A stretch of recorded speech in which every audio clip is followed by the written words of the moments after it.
Welcome to your AP Art and Design Portfolio and Class Introduction. What you need to get started is some of the basic things. We'll talk about them here in this PowerPoint, and I'll also have them for you when we start our class.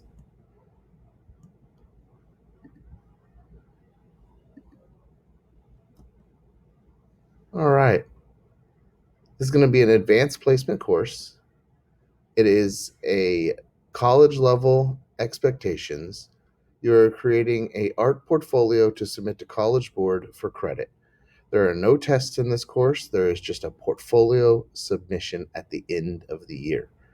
For our kind of goals, we are going to develop and apply skills, inquiry, investigation, practice, experiments, revision, communication, and reflection. These are just a few things that we'll have. Who should take this course? I'm genuinely looking for students that want to be invested in the art process, want to understand that creating a body of work is something that is needed for an artist. Some requirements that you'll have is you'll have to have had an outside or a class that is not just the AP Studio Art. If you've taken an art class before, then you're qualified for this, and I have talked to you already for a lot of them. One of the things I really want you to understand is there's going to be some at home work. So be prepared for this as well.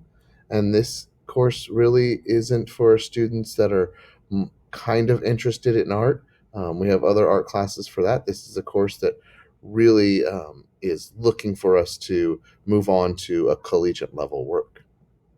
All right, let's get started with some key components. First, the portfolios consist of two-part rubric. First part is a sustained investigation. It's worth 60% of your score. It's a digital online submission of 15 slides. We're going to have between 8 and 15 images or 8 and 15 works.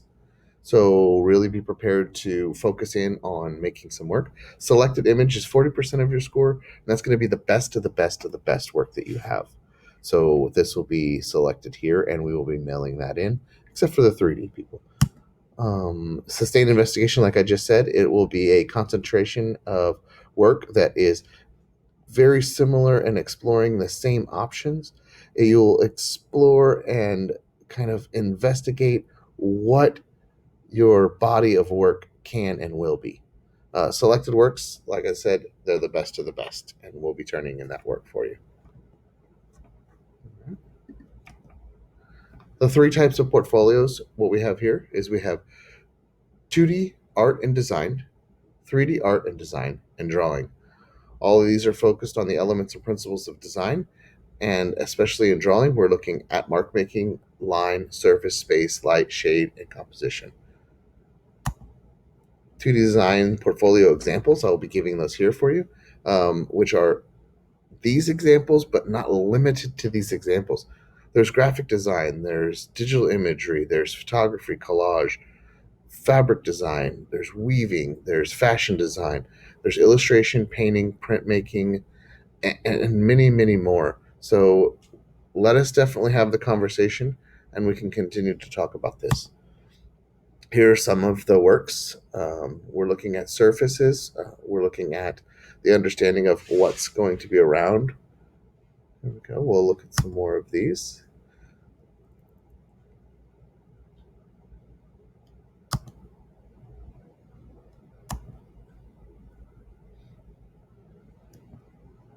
3D design portfolio examples, again, including but not limited to figure and non-figure sculptures. We got architectural models, metalwork, ceramics, glasswork, installation, performance, assemblage, and 3D fabric and fiber arts. These are some amazing things to go through. I hope that we have a lot of 3D portfolios. This is kind of some of my specialty as well. So let's look at some of these 3D portfolio examples.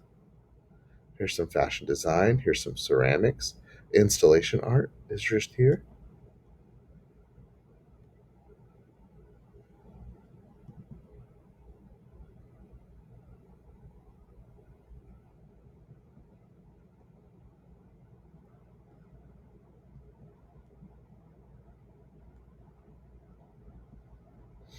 Drawing portfolios.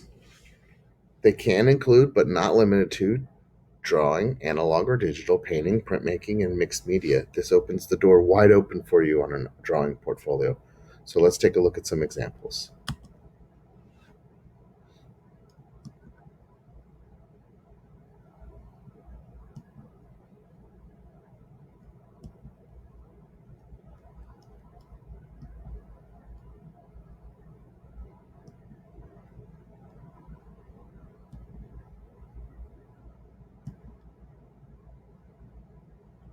So a few questions if you're having trouble telling the difference between portfolios. We'll go over these. This is going to kind of be my intro to the school year as well when we look at AP college board stuff. So we'll have a little bit more to discuss, and these are going to be some of your questions you're going to want to think about over the summer.